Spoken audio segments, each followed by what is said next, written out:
يا منعم يا اخويا اعقل، بلاش الكلام اللي انت عمال تقوله ده. انا اختك الكبيره وافهم اكتر منك برضه. انا قلت لازم اتجوز، يعني لازم اتجوز. طب وخوخه مراتك؟ وايه يعني؟ الشرع قال 4 وانا لحد دلوقتي اتجوزت مرة واحدة بس، لكن كانت مرة وكانت ايه.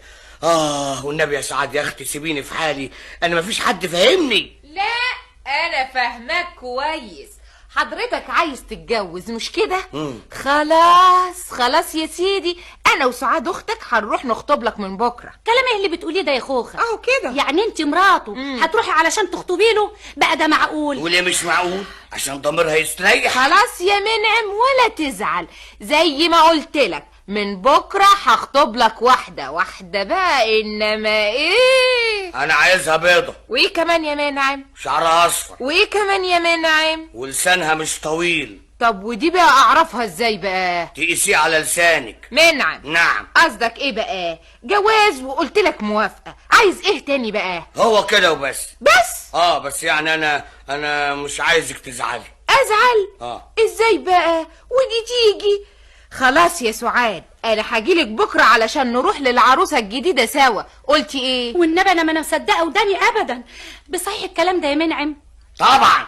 وانا عيل صغير؟ انا قلت لازم اتجوز، يعني لازم اتجوز. وانت يا خوخه مهوداه؟ هو حر يعمل اللي هو عايز. ايوه انا حر، عشان تبقي تعرفي قيمتي. يعني مش هتعرف قيمتك يا منعم الا لما تتجوز واحده تانية؟ اساليها بقى وهي تقولك قدامك اهي، اساليها.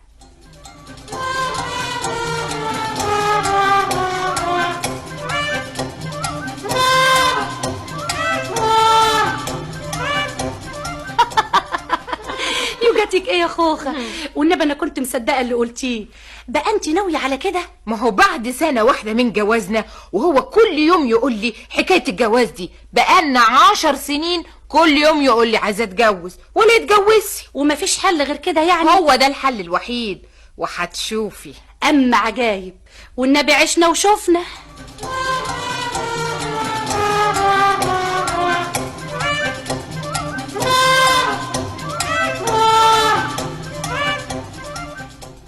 منعم يا استاذ منعم، انت يعني بقالك يومين مش بتكلمني ليه؟ حضرتك عايزه ايه مني بالظبط؟ حضرتك؟ ايوه. انت بتكلمني رسمي يا منعم؟ اخفى عليك.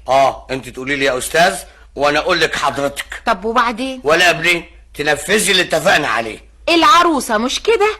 ما هو ده اللي انا كنت عايزه اكلمك فيه. ايه لقيتيها؟ بكل المواصفات اللي انت عايزها. كل حاجه كل حاجة، يعني فتاة أحلامك، حاجة مفيش بعد كده يا منعم. يا فرحتك يا منعم، يا هناك يا نعنع، وهتبقى عريس من تاني.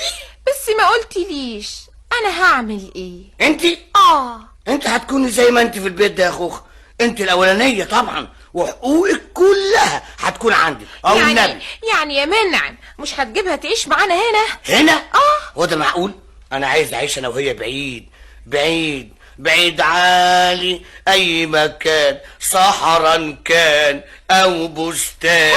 حالك ايه ده كله ده؟ ايه ده كله؟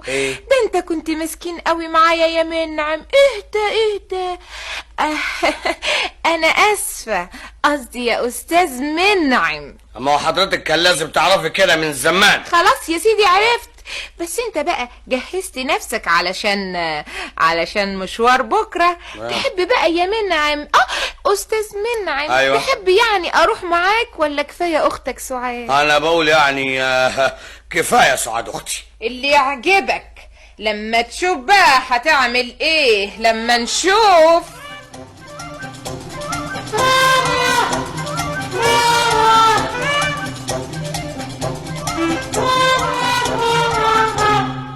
انا بقول يا سعاد اختي ما بلاش النهارده. يا خبر يا منعم، بقى بعد ما نتفق مع الناس وانت كمان توافق تيجي عند باب بيتهم وتقول لي بلاش النهارده؟ بس بصراحه كده بصراحه ايه بس يا منعم؟ اسمع يا اخويا، مش معقول نقف كده على باب البيت. اتفضل ادخل قدامي. يعني مفيش فايده؟ هو فيه عريس يبقى خايف كده؟ انا مش خايف. طب يلا بينا، اضرب الجرس اللي قدامك ده. بقول يا سعاد يا اختي، الكرافته بتاعتي مربوطه كويس، اخر شياكه. شعري ايه رايك فيه؟ والنبي ولا الشبان بتوع اليومين دول. وهتبقى عريس يا منعم.